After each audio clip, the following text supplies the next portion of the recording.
और स्वागत है आपका मेरे यूट्यूब चैनल पर।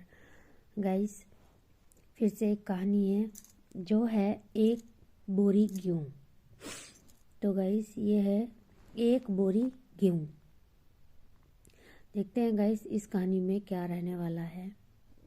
तो गाइस, चंपक बाल कहानी। प्राप्त नगर एक बहुत ही प्रसन्न संपन्न राज्य था। वहाँ के राजा बहुत ही प्रतापी थे और प्रजा का पूरा ख्याल रखते थे।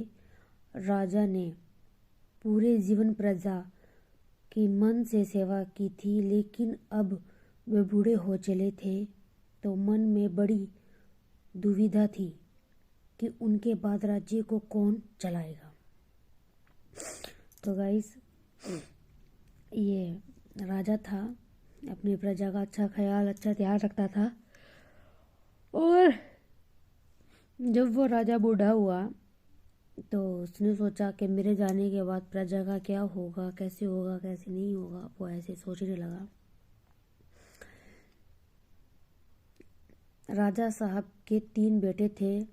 अब तीनों ने एक ही गुरु और एक ही विद्यालय में शिक्षा ली थी, लेकिन राज्य के निर्णय नहीं कर पा रहे थे कि कौन राज्य के लिए सबसे अच्छा उत्तरदारी है। अब राजा के तीनों बेटे की परीक्षा लेने की सोची। तो गाइस, राजा ने उन तीनों लड़कों की अपने बेटों की परीक्षा लेने की सोची। एक दिन राजा ने सुबह सुबह सभी पुत्रों को बुलवाया और उन सबको एक बोरी गेहूं देते हुए कहा कि मैं और तुम्हारी माता तीर्थ यात्रा पर जा रहे हैं। हमें वापस आने में 1 वर्ष से भी ज़्यादा लग सकता है। तुम तीनों की ये जिम्मेदारी है कि अपने हिस्से के गेहूं को संभाल के रखना, और जब मैं वापस लौटूं तो तुमको ये गेहूं की बोरी वापस लौटानी है। और ऐसा कहकर राजा और रानी तीर्थ यात्रा पर चल दिए। सबसे बड़े बेटे ने सोचा, ये गेहूं की बोरी पिताजी को वापस लौटानी है तो मैं इसे तिजोरी में बंद कर देता हूँ।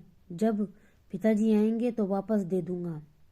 यही सोचकर उसने गेहूं की बोरी तिजोरी में रख दी ताकि एक दाना भी इधर उधर ना हो। दूसरे बेटे ने सोचा कि तिजोरी में तो गेहूं सड़ जाएंगे, मैं इन गेहूं को खेत में डलवा देता हूँ, जिससे गेहूं की अच्छी फसल होगी और पिताजी एक और बोरी की बजाय कई बोरी गेहूं दे सकूंगा।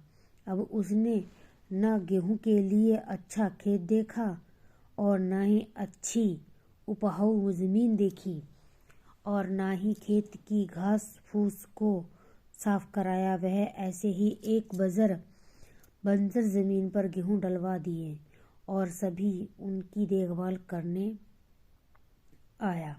उसे लगा कि अब अपने आप सफल फसल आ जाएगी। तीसरा बेटा ज्यादा समझदार था। उसने अपने मित्र के साथ मिलकर एक अच्छा खेत देखा जो बहुत उपजाऊ था। फिर उसकी मिट्टी बदलवाई, यहाँ घास फूस की सफाई करवाई और फिर विधि अनुसार गेहूं के दाने खेत में बो दिए। पूरी लगन और मेहनत से खेत की हिफाजत की। उस समय पर खाद पानी सब कुछ दिया। साल भर बाद पहली फसल आई। उसने फिर से उसे बोया और अन्न उपजा। खेत खलिहान हरा लगाने लगा। राजा यही कोई 3 वर्ष बाद वापस लौट आया। तीनों पुत्रों को देखकर बड़ी प्रशंसा हुई। साथ ही मन में इच्छा थी कि ये जाने की बेटों ने गेहूं के साथ क्या किया। पहले पुत्र ने जैसे ही तिजोरी खोल दिखाई, अंदर से बुरी बदबू आ रही थी। तब सब कुछ सड़कर राख हो चुका था। पिता ने कहा, यह अन्न है जिससे हम सबका जीवन चलाते हैं और तुम इसी को देखभाल नहीं कर पाए, तुम क्या राज्य संभालोगे। सही बात है गाइस। अब दूसरा बेटा, पिता उसको जगह पर ले गया जहां उसने गेहूं को डलवाया था। वहां जाकर देखा तो जंगल था, बड़ी बड़ी घास फूस खड़ी थी, गेहूं का तो नामो निशान ही नहीं था। राजा बहुत नाराज हुआ और उसे भी राज्य का उत्तरदारी बनने के से कर दिया।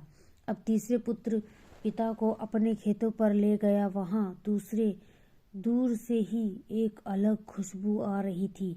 गेहूं की फसल लहरा रही थी, चारों तरफ हरियाली और जीवन था और उस खेत से 50 बोरी से भी ज्यादा गेहूं उत्पन्न हो चुका था और आज भी खेत में फिर से फसल खड़ी थी।